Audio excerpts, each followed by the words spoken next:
Mais en l'an 556, le 22 février, un homme de Dieu de nom de Polycarpe était placé sur la place publique à Smyrne, là où nous avons une lettre aux églises dans Apocalypse, il y a l'église de Smyrne. Et c'est là, dans cette église de Smyrne, en l'an 556, alors que Marc Aurèle était au gouvernement et qu'il était philosophe stoïcien et en même temps très opposé aux chrétiens, il a condamné Polycarpe à la mort au bûcher. Et avant qu'il aille jusqu'au bûcher, devant le tribunal, le juge lui a dit, Polycarpe, pensez à votre âge. Vous avez 86 ans. Est-ce que c'est vraiment utile encore de passer pour quelqu'un qui est un hérétique et qui est un fou? Ne voulez-vous pas devenir raisonnable? Et Polycarpe de dire devant ce juge et devant la cour qui était présente et devant tous ces témoins qui étaient là, de dire, ça fait 86 ans que Dieu ne m'a pas déçu. Pensez-vous que je devrais aujourd'hui le décevoir? Imaginez-vous que je reculerai? Il a été fidèle et il le restera. Et alors qu'on le mettait vers le bûcher, et que d'habitude on les fixait, on les liait à un montant, à un poteau pour qu'il ne s'échappe pas, il a dit, Polycarpe, à ses bourreaux qui le menaient là, il a dit, vous n'avez pas besoin de m'attacher, je suis lié au Seigneur. Et il est mort ainsi dans les flammes, 22 février, en l'an 156. Mais en pensant à cela, c'était tout simplement ce matin, ce qui m'a réjoui, c'est que Polycarpe était aussi un disciple direct de l'apôtre Jean. Et l'apôtre Jean, vous le savez, a été un de ceux qui étaient très proches de Jésus, qui aimait particulièrement le Seigneur et qui voulait le suivre. Et cet apôtre Jean était aussi pendant tout un temps sur l'île de Patmos en captivité à cause de sa foi. Et cet apôtre Jean avait témoigné de la bonté, de l'amour de Dieu. Et des gens se sont tournés vers Dieu, ont été convaincus comme lui et n'ont pas reculé devant les plus grandes difficultés. Et ce qui me fait beaucoup plaisir dans une matinée comme aujourd'hui, c'est de savoir que Dieu est fidèle. Et que partout où il y a des pas d'obéissance à son écriture, il y a une bénédiction de Dieu. C'est pour moi très impressionnant, cette pensée. Quelquefois, les gens recherchent le bien, la bénédiction, les bienfaits. Et c'est comme si Dieu voudrait nous dire du ciel, du haut de son trône, voudrait nous dire, ce que tu cherches, c'est faux. Cherche tout simplement à obéir. Je m'occuperai de la bénédiction. Nous voudrions arracher à Dieu des bonnes choses, alors que nous n'avons peut-être pas compris que nous les recevrons toutes au travers du chemin de l'obéissance à Dieu. J'aimerais m'arrêter un peu sur ce texte dans Actes des Apôtres, bien sûr, parler du baptême ce matin. Et dans Actes des Apôtres, vous connaissez ce récit dans le chapitre 2, ce récit de la Pentecôte extraordinaire à Jérusalem. Vous connaissez, vous le savez, ce que le Christ a apporté dans ce monde, ce qu'il a souffert. Vous savez certainement tous que le salaire du péché, c'est la mort, et tous ceux qui n'en seraient pas convaincus peuvent visiter les cimetières. Chacun passera par là.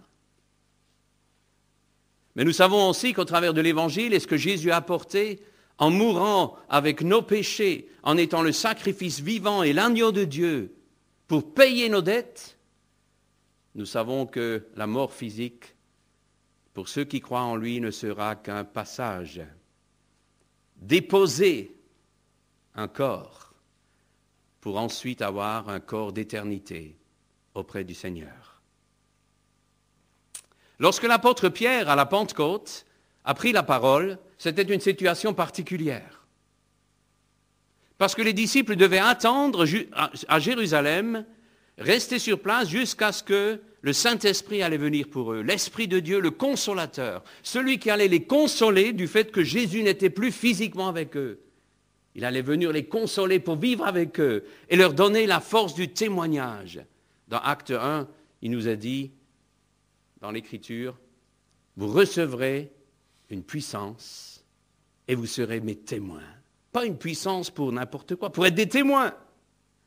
Pour avoir le courage de parler de ce Christ, pour avoir le courage de faire des actes qui semblent peut-être risibles, mais qui en réalité sont des courages du témoignage. Et c'est pour ça, dans ce but-là, que Dieu voulait qu'ils attendent et qu'ils reçoivent le Saint-Esprit de Dieu. Ils ont attendu. L'Esprit de Dieu est venu. Ils ont d'un coup parlé en différentes langues. Non pas n'importe quoi. Ils louaient le Seigneur dans les différentes langues de tous ces Juifs qui étaient venus à Jérusalem pour la Pentecôte et qui venaient de la diaspora des plus diverses langues, des plus divers pays où ils étaient revenus.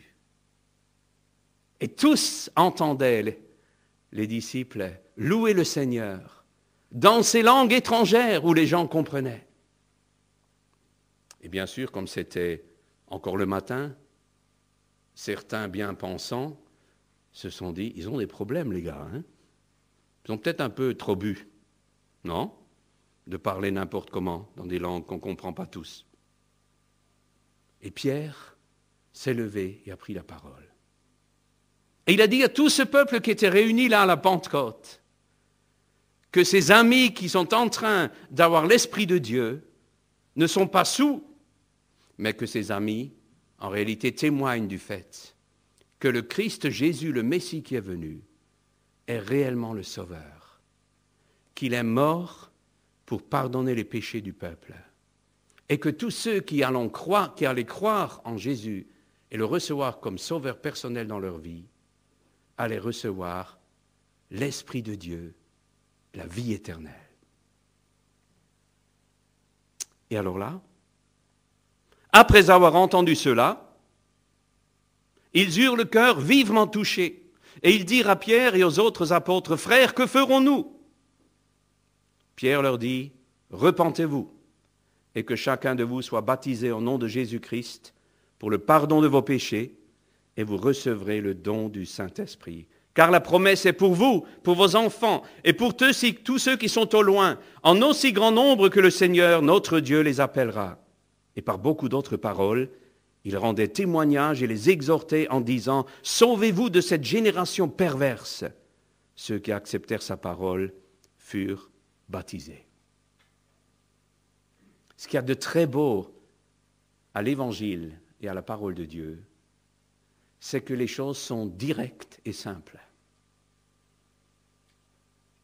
L'esprit humain voudrait très souvent compliquer, y mettre des rites religieux autour, ou embellir les choses, éviter d'aller dans la profondeur de la vérité, éviter de mettre une pleine lumière sur les réalités de la vie. L'être humain aime cela, un peu du style caméléon, s'adapter, changer de couleur, changer de conviction, du moins ne pas la dire, celle qu'on a. Ici, l'apôtre Pierre donne une réponse précise, cinglante. Il parle de repentance. La repentance, c'est un changement d'avis. C'est le fait de reconnaître que jusqu'à ce jour, j'ai marché, mais j'ai marché dans la fausse direction. Je ne veux plus continuer à marcher dans la fausse direction. Je ne veux plus être le maître de ma propre vie. Je ne veux plus me laisser manipuler par n'importe quel maître. Je ne veux plus non plus donner l'impression d'être tellement bon alors que je sais qui je suis. La repentance, c'est un pas qui nous oblige à rentrer tout d'abord dans un bilan de vérité. André nous a parlé des bilans de vérité qui doivent être faits dans les banques. Ça doit être pas facile pour le moment, hein. Enfin, moi, je ne perds pas grand-chose parce que j'y ai rien, donc ça va. Hein.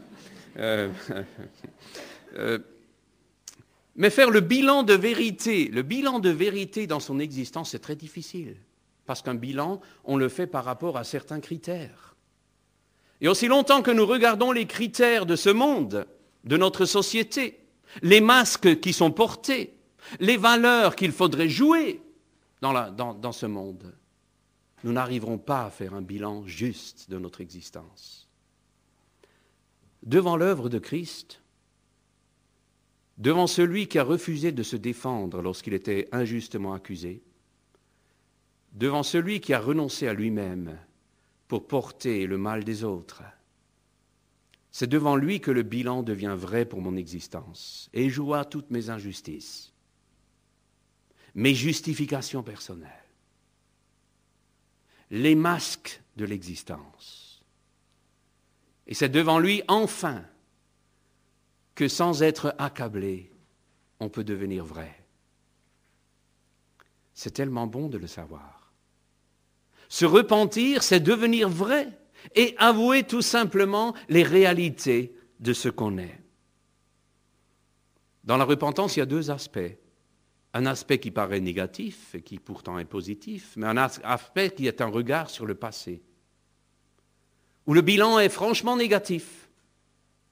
Et puis dans la repentance, il y a une autre notion, c'est un regard orienté vers l'avenir. Parce que quand on dépose les armes, toutes les armes personnelles devant Dieu, tout le malheur de son existence, tout le poids de son égoïsme, quand on le dépose devant Dieu et qu'on est sans armes, le Seigneur ne nous laisse pas les mains vides. Il nous donne de nouvelles armes, des armes spirituelles. En le recevant comme sauveur dans notre existence, en acceptant sa vie, en lui disant « Je veux que tu sois mon maître », vous êtes équipé par l'amour, la paix, la patience, la bonté, la bénignité, et toutes ces choses où la loi n'est pas contre, nous dit Galates 5, 22. C'est le fruit de l'Esprit. L'Esprit de Dieu qui agit dans votre vie et qui vous donne la capacité d'être un être que vous-même, vous ne reconnaissez plus. Ça vous est arrivé, ça? De réagir dans des situations où vous vous êtes tâté après pour vous dire « mais ça, c'était pas moi ». Et où vous dites « oh Seigneur, merci, tu as changé ma vie. Tu es venu habiter en moi. Je ne savais pas que tu pouvais être tellement fort pour me retenir et pour me donner l'amour, là où dans mon cœur, il y avait naturellement la haine. »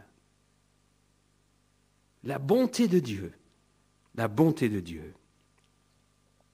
La repentance dans la Bible est accompagnée par d'autres termes. Elle est accompagnée par la conversion dans Actes 3, 19. Elle est accompagnée par le pardon. La conversion, c'est un changement. Vous connaissez certainement les convertisseurs Bessemer, je ne sais pas si vous connaissez, mais c'est dans la métallurgie, n'est-ce pas, quand il est au fourneau. Alors il y a les convertisseurs, donc c'est la purification des métaux, et ça traverse le convertisseur qui purifie complètement le métal et qui en sort que la pureté. La conversion, c'est de venir avec ce que nous sommes dans le feu de l'Éternel et que tout ce qui est scorie, péché, est brûlé dans sa sainteté et il en ressort un matériau nouveau, une nouvelle créature, une purification. Quand il est parlé de repentance, il est parlé de foi aussi dans Acte 10 et Acte 20. La foi, c'est une confiance. Vous avez fait ce matin confiance à vos chaises. C'est bien. Parce que vous êtes assis dessus. Je ne sais pas si beaucoup d'entre vous ont réfléchi d'abord pour savoir est-ce qu'elle tiendra mes kilos. Je ne vais pas dire combien j'ai, sinon vous avez peur après. Est-ce qu'elle tiendra mes kilos? Vous avez fait confiance en la chaise. L'être humain fait continuellement confiance. Quand vous allez prendre le train, vous allez faire confiance à l'annuaire des CFF. C'est ça? CFF, oui, c'est ça en Suisse. Nous faisons continuellement confiance. L'être humain est doté de pouvoir faire confiance d'une façon naturelle. Et lorsque nous ne faisons pas confiance dans notre Créateur et dans notre Sauveur, c'est tout simplement parce qu'il y a une bataille qui se livre entre le fait où c'est moi qui garde la royauté de ma vie et la bataille de donner ma vie et la soumettre au Christ. Faire confiance à Jésus, c'est déclarer pratiquement, je veux, Seigneur, je veux que ce soit toi qui conduises mon existence. Seigneur, je délaisse les rênes de ma vie, je ne veux plus conduire. Aide-moi, Seigneur. Et si vous êtes comme moi, les réflexes naturels viennent trop souvent encore, où je veux reprendre les rênes de mon existence. Et où dans sa bonté, le Saint-Esprit me rappelle qu'il est là. Me rappelle, en me faisant bien comprendre, laisse donc, je veux te conduire.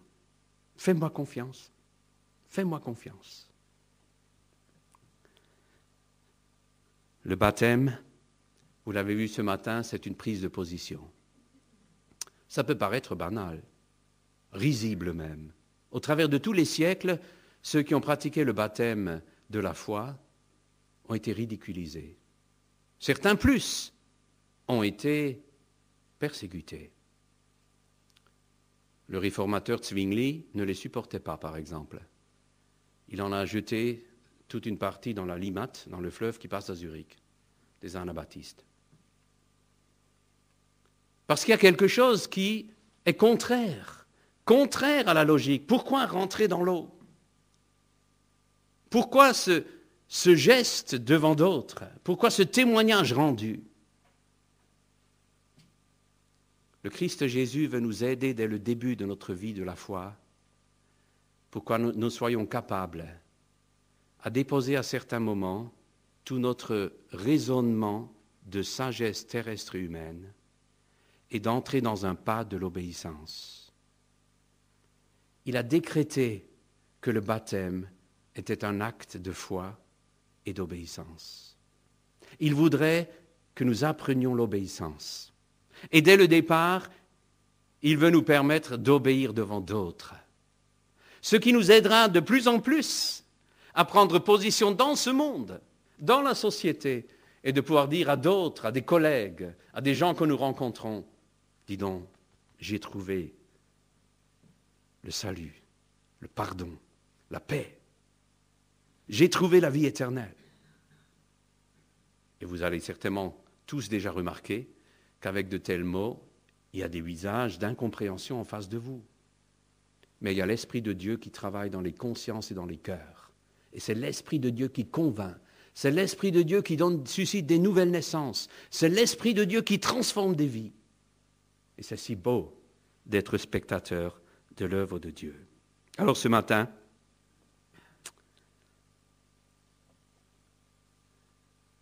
j'aimerais te poser la question. Tu veux obéir? Et si tu veux obéir, tu obéis à qui? À toi? J'allais presque dire à ta femme, mais ça c'est un peu... Hein? Non, ça on ne dit pas comme ça, n'est-ce pas? Mais à toi, à ton être? Est-ce que tu veux obéir à la société? Est-ce que tu veux obéir au prince de ce siècle qui veut nous tirer tout simplement loin de Dieu et qui essaye de nous endormir et de nous anesthésier nos consciences pour nous éloigner de la vérité? C'est vrai, tous les poissons vivants nagent contre le courant. Et si tu es vivant dans le Christ, si tu veux découvrir la source de la paix, de la joie et de la vie, alors le chemin est très facile. Pour arriver dans une rivière à la source, il suffit de toujours nager contre le courant. Et tu viendras à la source. Et dans cette société, nourrie par le Christ Jésus, nous avons le privilège d'être des poissons vivants qui peuvent nager contre le courant. Parce que nous découvrons, nous désirons abreuver nos vies à la source de vie qu'est Jésus. Si quelqu'un ce matin est là et qu'il sait pertinemment que sa vie n'est pas en règle devant Dieu ou qu'il n'a pas Jésus comme sauveur, J'aimerais dans la minute qui suit, où je ferons une minute de silence, simplement donner l'occasion que, si c'est ta situation, que tu intériorises ces pensées et que tu réfléchisses. Tu as besoin d'un sauveur. Tu as besoin de Jésus. Il est le seul sauveur, le seul qui a été donné par Dieu pour sauver l'humanité. La Bible le dit, et c'est une réalité. Et si tu veux venir à Christ et que tu ne le connais pas, alors, dans cette minute, tout simplement, prie dans ton silence, dans le silence, demande à Dieu qu'il se révèle à toi et qu'il te donne la joie de découvrir Jésus, Jésus le Sauveur. Et puis ensuite, bien sûr, je suis tout à fait prêt, comme d'autres ici, à te rencontrer à la fin pendant la collation pour un entretien ensemble, pour prier ensemble, pour avancer dans la connaissance de ce Sauveur, de Jésus.